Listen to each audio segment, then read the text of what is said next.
স্বাগত জানাচ্ছি। আমি মেহেদী হাসান। আজকের ভিডিওটা আমরা দেখব কিভাবে হোস্টিং এর মধ্যে আমরা ওয়ার্ডপ্রেস ইনস্টল করব। এর আগে দেখছিলাম আমরা কিভাবে লোকাল সার্ভারের মধ্যে ওয়ার্ডপ্রেস ইনস্টল করব, তো আমরা আজকে দেখব হোস্টিং এর মধ্যে কিভাবে ওয়ার্ডপ্রেস ইনস্টল করব। তো চলুন শুরু করা যাক আজকের পর্ব।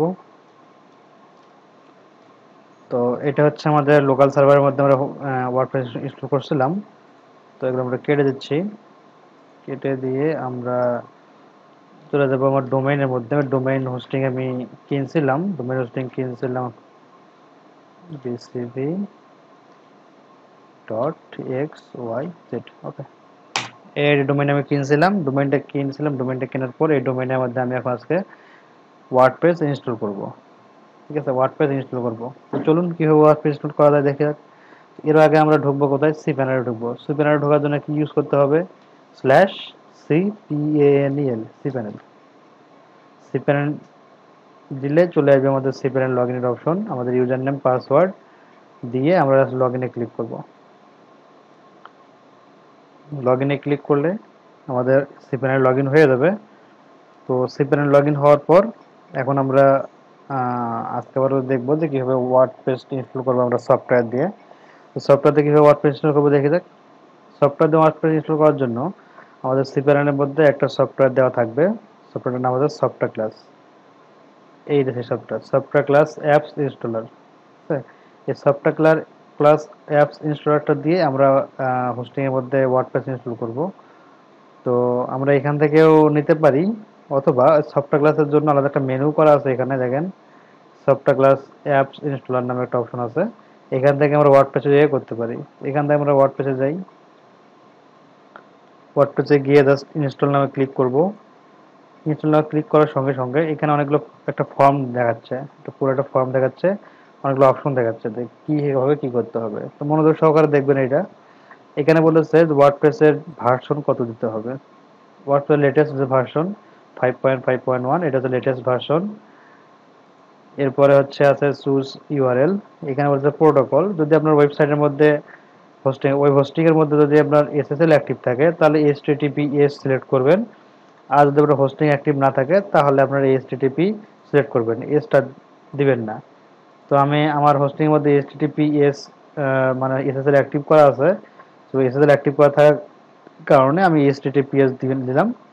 দেওয়ার পর এখানে যদি মাল্টি কোনো ডোমেইন থাকে, মানে আমরা গত ক্লাসে দেখছিলাম, গত আগের ক্লাসগুলোতে দেখছিলাম যে কিভাবে সাবডোমেইন তৈরি করতে হয়। সাবডোমেইন তৈরি করছিলাম একটা আমরা blog.mehedibc.com একটা সাবডোমেইন তৈরি করছিলাম। তো সাবডোমেইনটা দিচ্ছি না, আমি এখানে মেইন ডোমেইনটা দিয়ে সিলেক্ট করতেছি। ক্লিক করার পর এখানে বলেছে ডাইরেক্টরি। আমি গত ক্লাসে বলছিলাম যে ডাইরেক্টরি কোনটা। ডাইরেক্টরি হচ্ছে আপনাদের যে ওয়েবসাইটের আন্ডারে, ওয়েবসাইটের পরবর্তীতে একটা ফোল্ডার তৈরি করে যে ওয়েবসাইট তৈরি করা বা ওয়েবসাইট তৈরি করা হয়, সেম এজ একটা সাবডোমেনের মতো ওয়েবসাইট তৈরি হয়, সেটাই হচ্ছে ডাইরেক্টরি। তো আমরা আপাতত আমাদের মেইন সাইটের মধ্যে কিছু নাই, দেখি মেইন সাইটে কিছু আছে কিনা দেখি একটু। XYZ, ওকে, মেইন সাইডে কিছুই নাই। তো মেইন সাইডের মধ্যে আমরা একটা ওয়ার্ডপ্রেস ইনস্টল করব। আপাতত ওয়ার্ডপ্রেস ইনস্টল করে মেইন সাইডের মধ্যে, তার পরবর্তীতে আমরা ডাইরেক্টরি কিভাবে করবো এটা দেখবো। ঠিক আছে, ডাইরেক্টরি এখানে ফাঁকা রাখলাম। ফাঁকা রাখার পর এখানে বলতে সাইট নেম, আমরা সাইটের নাম কি দিব, সাইট ডিসক্রিপশন কি দিব, এটা দিতে বলতেছে। তো সাইটের নাম আমরা মাই যেমন আছে এরকম দিয়ে থাক, বা আমরা আলাদা দিতে পারি। এগুলো পরে ড্যাশবোর্ড থেকে চেঞ্জ করা যায়।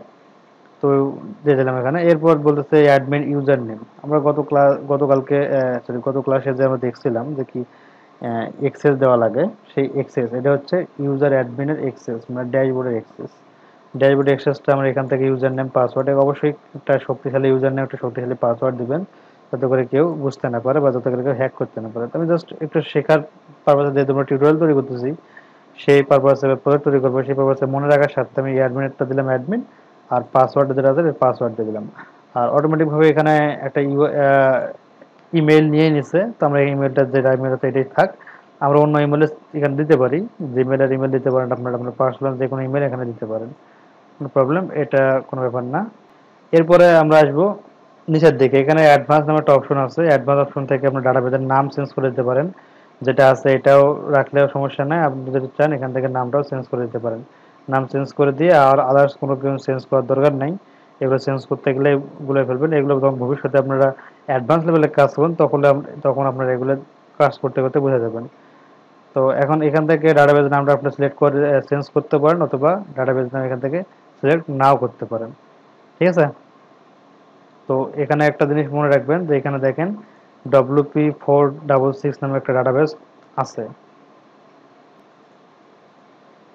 WP466 একটা ডাটাবেজের নাম।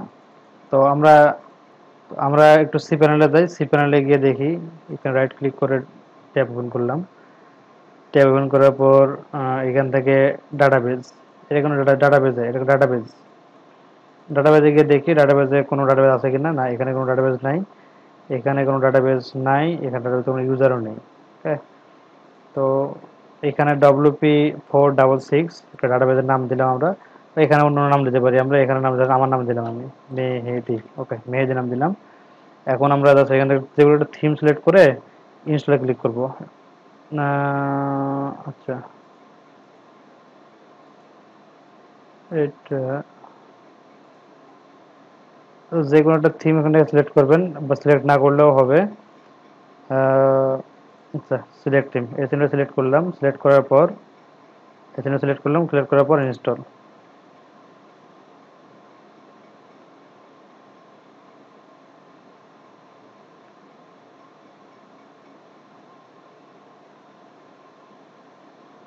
একটু সময় লাগবে, 10-15 সেকেন্ড সময় লাগে। ওকে, ইনস্টল হয়ে গেছে। দেখেন, congratulation, this software was install successfully. WordPress install হয়ে গেছে। তো দেখেন এইখানে এই পেজটা আমরা রিফ্রেশ দেই, দেখি এখানে কোনো ডাটাবেস তৈরি হয়েছে কিনা। হ্যাঁ, এখানে আমাদের একটা ডাটাবেস তৈরি হয়েছে। ডাটাবেস তৈরি হয়েছে, একটা ডাটাবেসের ইউজারও তৈরি হয়ে গেছে। এরপর আমরা আমাদের যে সাইটটা রিফ্রেশ দিয়ে দেখি সাইট তৈরি হয়েছে কিনা। হ্যাঁ, এইখানেও সাইট তৈরি হয়ে গেছে। তাই আমাদের থিমটা সিলেক্ট করেছিলাম, সেই থিম দিয়ে একটা সাইট তৈরি হয়ে গেছে। দেখেন কত সুন্দরভাবে, কত ইজিলি আমরা একটা সাইট তৈরি করে ফেললাম। কত সহজেই, কত সহজে একটা সাইট তৈরি করে ফেললাম ওয়ান ক্লিকের মধ্যেই। আমরা ইচ্ছা করলে এটা কাস্টমাইজ করে সুন্দরভাবে আমাদের নিজস্ব এখানে ছবি, এখানে আমাদের ইনফরমেশন এগুলো দিতে পারি। তো আরেকটা জিনিস দেখি আমরা, মেইন সাইটে ফাইল ম্যানেজারে যাই। ফাইল ম্যানেজারে আমি গত ক্লাসের সেকেন্ড ক্লাস আমি বলছিলাম যে আমাদের যে মেইন যে সাইটটা আছে, এই মেইন যে প্রাইমারি ডোমেইন, এই ডোমেইনে যত ফাইল আছে সবগুলো ফাইল আমরা জমা হবে কোথায়? পাবলিক এইচটিএমএল এই ফোল্ডারের মধ্যে। তো পাবলিক এইচটিএমএল ফোল্ডারটা ওপেন করি।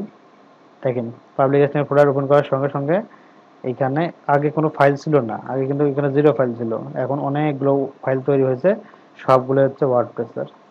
ঠিক আছে, সবগুলো হচ্ছে ওয়ার্ডপ্রেসের ফাইল তৈরি হয়েছে। এখন মনে করেন যে আপনার এখানে সাইট একটা আছে, একটা সাইট এখানে আছেই। আপনি চাচ্ছেন যে আহ, এইখানে এই যে সাইটটা আছে, এই সাইটের মধ্যে এই সাইটটা থাকবে, কিন্তু আলাদাভাবে আপনি আরেকটা সাইট তৈরি করতে চান। সেক্ষেত্রে আপনি সাবডোমেন তৈরি করে সাইট তৈরি করতে পারেন। সাবডোমেন তৈরি করলেও তো সাইট তৈরি করা যায়। ঠিক আছে, সাবডোমেন তৈরি করলেও সাইট তৈরি করা যাবে। অথবা আপনার ডাইরেক্টরি তৈরি করে তো সাইট তৈরি করতে পারবেন। তো ডাইরেক্টরি তৈরি করলে সাইটটা কেমন হবে একটু পরে আমরা দেখতেছি। তো এর আগে আমরা দেখি, যেখানে দুটো লিঙ্ক দেওয়া আছে দেখেন, অ্যাডমিনিস্ট্রেটর ইউআরএল। তো এই ইউআরএল এ ক্লিক করলে দেখেন আমাদের হচ্ছে এই যে সাইটটা, সাইটের ড্যাশবোর্ডে চলে যাবে। সাইটের যে ড্যাশবোর্ড আছে, এই ড্যাশবোর্ডে চলে যাবো আমরা। ওকে, আর এটা হচ্ছে মেইন সাইটের লিঙ্ক। আচ্ছা, এটা গেল সাইট। আমরা আমাদের সাইটের মধ্যে কমপ্লিটলি ভাবে সাকসেসফুল একটা ওয়ার্ডপ্রেস ইনস্টল করে ফেলছি।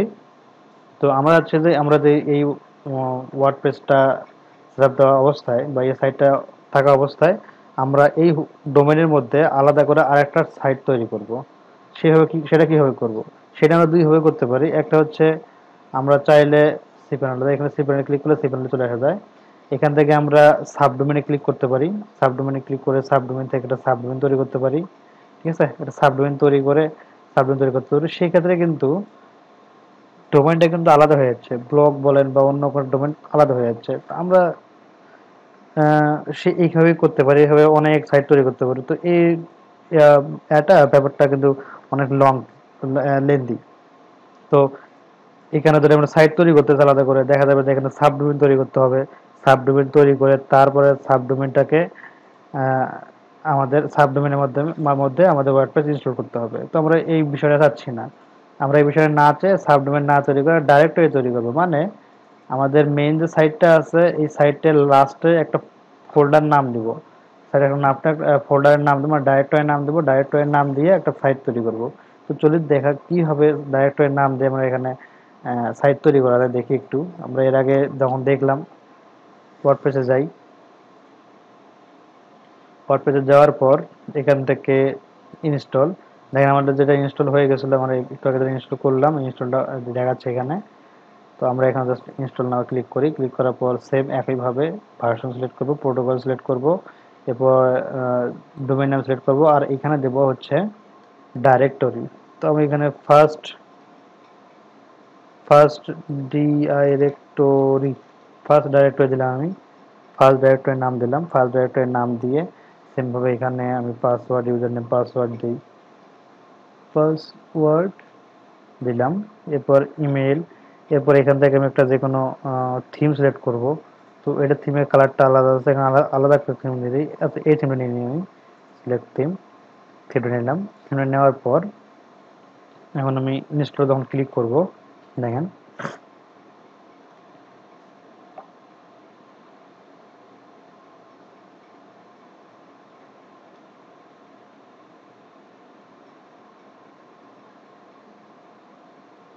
ওকে, ইনস্টলে ক্লিক করার পর আমরা কংগ্রেচুলেশন জানিয়ে সাকসেসফুলি একটা ওয়েবসাইট তৈরি হয়ে গেছে, এবার ওয়ার্ডপ্রেস ইনস্টল হয়ে গেছে। তো আমরা আগের সাইটটা একটু ভিজিট করে দেখি এখানে কোনো চেঞ্জ হয়েছে কিনা। রিফ্রেশ দিলাম, দেখেন কোনো প্রকার কোনো চেঞ্জ এখানে হয়নি, সাইটে যেমন ছিল আগে সেরকমই আছে। তো এখানে নতুনভাবে একটা সাইট তৈরি হয়েছে, সাইটটা কি এই দেখেন, এটা হচ্ছে লিঙ্কটা, লিঙ্কের লাস্টে গিয়ে দেখেন, ভালো করে দেখবেন, লিঙ্কের লাস্টে গিয়ে দেখেন দুটো সাইট তৈরি হলো একটা ডোমেনের মধ্যে, মেহেদিবিসিবি.xyz, এটা মেহেদিবি.xyz। শুধুমাত্র এটা মেইন ডোমেন হওয়ায় এটা মেইন ডোমেনের মধ্যেই আছে। আর এটা আছে কোথায়, আমার ডাইরেক্টরি তৈরি করেছিলাম বিধায় মেইন ডোমেনের লাস্টে স্ল্যাশ দিয়ে ডাইরেক্টরির নামটা এখানে শো করছে, ডাইরেক্টরির নাম শো করে নতুনভাবে একটা এখানে ওয়েবসাইট তৈরি হয়েছে। তো আমরা একটু সি প্যানেলে যাই, সি প্যানেলে গিয়ে file manager, then file manager গিয়ে আমাদের যে মেইন ডোমেনের আন্ডারে যেহেতু আমাদের সাইটটা তৈরি হয়েছে মেহেদিবিসিবি ডট এ স্ল্যাশ দিয়ে ডাইরেক্টরির নেম, তো যেহেতু মেইন ডোমেনের পরে তৈরি হয়েছে তো আমরা এখান থেকে মেইন ডোমেন মানে বুঝি কি আমরা পাবলিক এইচটিএমএল। তো পাবলিক এইচটিএমএল ঢুকি, ডাবল ক্লিক করে দেখেন এখানে ফার্স্ট ডাইরেক্টরি নামে একটা ডাইরেক্টরি তৈরি হয়েছে। তো এইভাবে হাজার হাজার ডাইরেক্টরি তৈরি করে কিন্তু আপনি আপনার হোস্টিং এর মধ্যে ওয়েবসাইট তৈরি করতে পারেন। আপনি যতগুলো ক্লায়েন্টের কাজ করবেন সবগুলো ক্লায়েন্টের কাজ এখানে কাজ করতে, ক্লায়েন্টের কাজগুলো করে করতে পারেন। অনেক সময় দেখা যায় যে ক্লায়েন্ট আপনাকে বলবে যে তুমি তোমার সার্ভারের মধ্যে সাইট তৈরি করো, সাইট তৈরি করার পর যদি তোমার সার্ভারের সেই সাইটটা যেন পছন্দ হয় তাহলে আমি তোমাকে অর্ডার করতেছি। তো সেই ক্ষেত্রে আপনি কি করবেন, সেক্ষেত্রে এইভাবে আপনার সাইটের মধ্যে আপনি আমরা হোস্টিং এর মধ্যে আপনি সার্ভার তৈরি করবেন, এরকম ক্লায়েন্টের নাম দিয়ে একটা ডাইরেক্টরি তৈরি করবেন, তৈরি করে সেখানে ওয়েবসাইট তৈরি করবেন, তৈরি করার পর সেই সাইটটা আপনি ক্লায়েন্টকে হ্যান্ড ওভার করবেন। আচ্ছা, তো আমরা দুইটা সাইট তৈরি করে ফেললাম, একটা মেইন ডোমেইনে, একটা হচ্ছে ডাইরেক্টরি তৈরি করে। আচ্ছা আর একটা কাজ করি আমরা, আমরা এখন আমাদের একটা সাবডোমেইন তৈরি করা আছে ব্লগ মেহেদি, এটার মধ্যে একটা ওয়েবসাইট তৈরি করে ফেলি, দেখি ওয়ার্ডপ্রেস ইনস্টল, এখান থেকে সাবডোমেইনটা সিলেক্ট করে দেবো, এখানে কিছু দিব না, ডাইরেক্টরি ফাঁকা রাখি, ফাঁকা রেখে এখানে ইউজার নেম পাসওয়ার্ড দিয়ে দেবো, ইউজার নেম পাসওয়ার্ড দিলাম, এখান থেকে থিম, এই যে থিম সিলেক্ট করতেছি, থিম সিলেক্ট করে আমরা ইনস্টলে ক্লিক করি।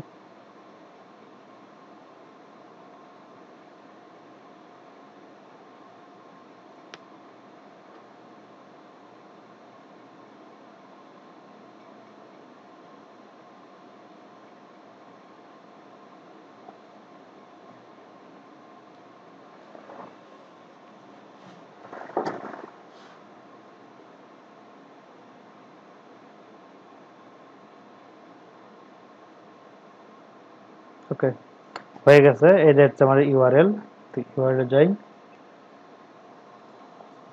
দেখেন তিনটা সাইট তৈরি হয়েছে আমাদের একটা ডোমেনের মধ্যে, তিন ভাবে তিনটা সাইট তৈরি করলাম, একটা মেইন ডোমেনে তৈরি করলাম, মেইন ডোমেনে তৈরি করলাম, একটা ডাইরেক্টরি করে তৈরি করলাম, একটা করে তৈরি করলাম কোথায়, একটা তৈরি করলাম সাব ডোমেনের মধ্যে। তো আমি যদি এই ডোমেন তিনটার মধ্যে আমি যদি ঢুকতে চাই বা এটা ড্যাশবোর্ডে যদি ঢুকতে চাই, তাহলে কি করতে হবে, মেইন ডোমেনে যেটা আছে মেইন ডোমেনের লাস্টে গিয়ে আমরা লিখবো, ওটা মনে রাখবেন, লাস্টে গিয়ে ডোমেনের লিঙ্কের লাস্টে গিয়ে লিখবো ডব্লিউপি ড্যাশ ADMIN অ্যাডমিন, বাস এরপরে ড্যাশবোর্ড ঢুকে দেবো। তো আমরা আগে লগ ইন করা ছিল বিধায় এখানে লগ ইন ডাইরেক্টলি ড্যাশবোর্ড ঢুকে গেছে। এরপর ধর আমি ডাইরেক্টরি যে সাইটটা আছে, ডাইরেক্টরি যে সাইটটা তৈরি করছি, এখানে যদি আমি যেতে চাই, তাহলে আমাদের মেইন ডোমেনের লাস্টে স্ল্যাশ, স্ল্যাশের পরে ডাইরেক্টরির নাম, ঠিক আছে, সরি, মেইন ডোমেনের লাস্ট পরে স্ল্যাশ, স্ল্যাশের পরে ডাইরেক্টরির নেম, তারপরে স্ল্যাশ দিয়ে তারপরে লিখবো আমরা WP dash admin, log in option চলে আসছে। এখন আমরা এখানে লগ ইন করবো, পাসওয়ার্ড,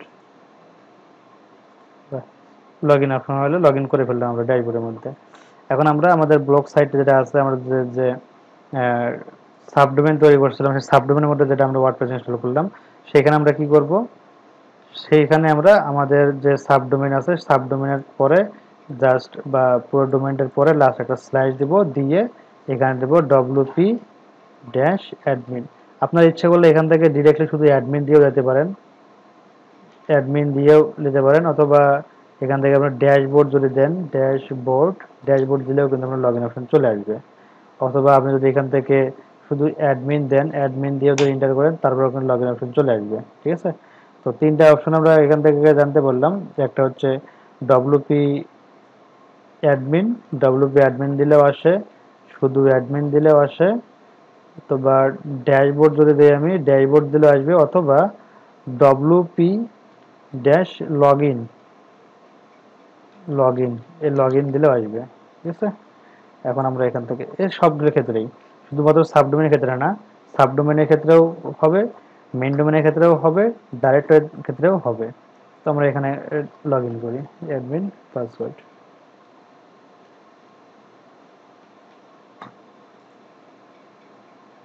লগ ইন হয়ে গেল। তো আমরা কমপ্লিট ভাবে আমাদের মেইন ডোমেনের ড্যাশবোর্ডে লগ ইন করে ফেলছি, আমরা ডাইরেক্টরি তৈরি করে যে সাইটটা তৈরি করেছিলাম সেখানে লগ ইন করে ফেলছি, এবং আমরা যে সাবডোমেন তৈরি করে সাইট তৈরি করেছিলাম সেখানে আমরা লগ ইন করে ফেলছি, ঠিক আছে। এরপরে পরবর্তীতে কখনো আমরা অ্যাড অন ডোমেন এড করে সেখানে আমরা ওয়ার্ডপ্রেস ইনস্টল করে দেখব বা ওয়ার্ডপ্রেস ইনস্টল করে কাজ করব। তো আজকে এই পর্যন্তই। আগামী ক্লাসে আমরা দেখব সফটওয়্যার বাদে, এখানে তো সফটওয়্যার দিয়ে আমরা ওয়ার্ডপ্রেস ইনস্টল করলাম, আমরা সফটওয়্যার বাদে ম্যানুয়ালি ওয়ার্ডপ্রেস ইনস্টল করব আমাদের হোস্টিং সার্ভারে। যেমনভাবে আমরা আমাদের লোকাল সার্ভার তৈরি করছিলাম, সেইভাবে আমরা হোস্টিং সার্ভারের মধ্যে ম্যানুয়ালি ওয়ার্ডপ্রেস ইনস্টল করব। এটা কিভাবে করব, এটা আমরা আগামী ক্লাসে দেখব, আগামী ভিডিওতে দেখব। তো সবাই ভালো থাকবেন, সুস্থ থাকবেন। আজকে এই পর্যন্তই। খোদা হাফেজ, টাটা।